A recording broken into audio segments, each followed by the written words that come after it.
Hi friends, బాగున్నారా అందరూ? ఈరోజు చిన్న రెమెడీతో వచ్చాను ఫ్రెండ్స్. చిన్న టిప్పు చిట్కా ఏం లేదు ఫ్రెండ్స్. మనం దేవుడికి ఎప్పుడు కూడా పూలతో అలంకరించి దేవుడికి పూజలు చేస్తాం కదా ఫ్రెండ్స్. ఆ దేవుడికి పూజ అయిపోయిన రెండో రోజు మనం ఈ పూలు తీసేసి కాలువలో కలపడము, లేకపోతే తీసి పక్కన పెట్టడము చేస్తూ ఉంటాం. ఇలా చేయకుండా ఈ పూలని వేస్ట్ చేయకుండా మనం యూజ్ చేసుకునే విధానము చెప్తాను. చూడండి ఫ్రెండ్స్, నచ్చితే కనుక లైక్ చేయండి, షేర్ చేయండి, సబ్స్క్రైబ్ చేసి ఆల్ బెల్ ఐకాన్ కొట్టండి. ప్లీజ్ సపోర్ట్ చేయండి. మీరు సపోర్ట్ చేయడం వల్ల నాకు ఎంతో హ్యాపీనెస్ వస్తుంది. నేను చెప్పేవన్నీ కూడా మీకు వినడానికి అవకాశం ఉంటుంది, నేను చెప్పడానికి కూడా అవకాశం అంటూ ఉంటుంది. ఓకేనా ఫ్రెండ్స్? ఏం లేదు ఫ్రెండ్స్, మనం ఈ గులాబీ పూలు హైబ్రిడ్ గులాబీ అయినా మామూలు గులాబీ అయినా సరే చక్కగా దేవుడికి పెడతాం కదా ఫ్రెండ్స్. దేవుడికి పెట్టేసి నెక్స్ట్ రోజు మార్నింగ్ తీసేస్తాం కదా.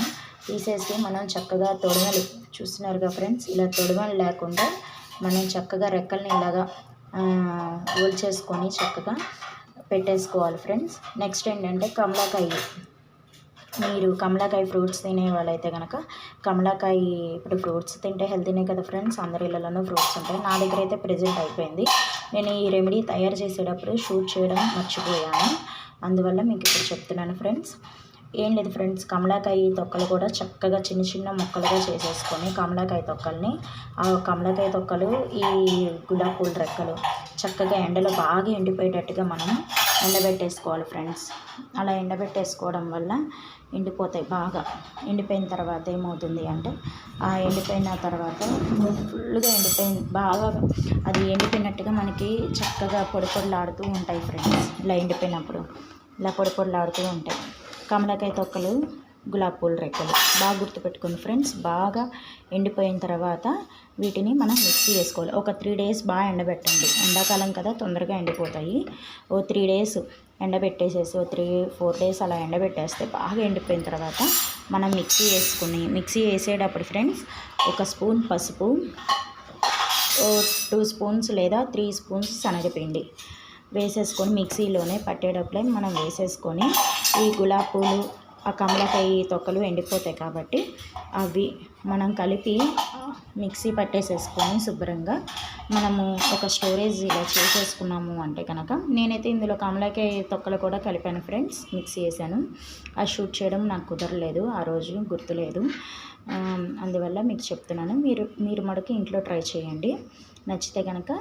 ఓకేనా ఫ్రెండ్స్? ఇలా స్టోరేజ్ చేసేసుకొని మనం ఫేస్ వాష్ ఎప్పుడైనా మనం బయటికి వెళ్ళినప్పుడు కానీ, ఫంక్షన్స్కి వెళ్ళినప్పుడు కానీ రెడీమేడ్గా మనం పౌడర్ని మెత్తగా ఇట్లా పెట్టేసుకున్నాము అంటే, మనము చక్కగా బయటికి వెళ్ళినప్పుడు, ఫంక్షన్స్కి వెళ్ళినప్పుడు కొంచెం 1 స్పూన్ ఈ పౌడర్ మనం ఒక బౌల్లో వేసేసుకొని, పచ్చిపాలు ఉంటాయి కదా ఫ్రెండ్స్, మనం పెట్టిన పాలు కాకుండా, కాచిన పాలు కాకుండా పచ్చిపాలు, ఆ పచ్చిపాలతో కానీ లేదంటే వాటర్తోనైనా సరే మనం ఫేస్కి అప్లై చేసేసుకుంటే నలుగు పెట్టుకున్నట్టుగా కానీ, లేకపోతే అప్లై చేసుకున్నట్టుగా కానీ, ఇలా 2 విధాలుగానే యూజ్ చేయొచ్చు ఫ్రెండ్స్.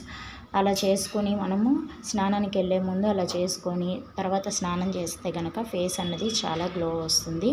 ఫేస్ కూడా చాలా ఫ్రెష్గా అనిపిస్తుంది ఫ్రెండ్స్. చక్కగా మెడకి, మొహానికి మొత్తం అప్లై చేసేసుకోవాలి ఫ్రెండ్స్. బాగా ఎండిపోయిన తర్వాత చల్లటి వాటర్తో మనం ఫేస్ని వాష్ చేసుకోవాలి. హాట్ వాటర్ వద్దు ఫ్రెండ్స్, చల్లటి వాటర్తో మనం ఫేస్ వాష్ చేసుకుంటే ఫేస్ అనేది ఎంతో గ్లో వస్తుంది. అలా మనము డైలీ యూజ్ చేయొచ్చు, వారానికి ఒకసారైనా యూజ్ చేయొచ్చు. నచ్చితే కనుక ట్రై చేయండి, షేర్ చేయండి, సబ్స్క్రైబ్ చేసి ఆల్ బెల్ ఐకాన్ కొట్టండి. ప్లీజ్ సపోర్ట్ చేయండి ఫ్రెండ్స్. చూస్తున్నారు కానీ సపోర్ట్ చేయట్లా, ప్లీజ్ సపోర్ట్ చేయండి. Thank you friends. Bye bye.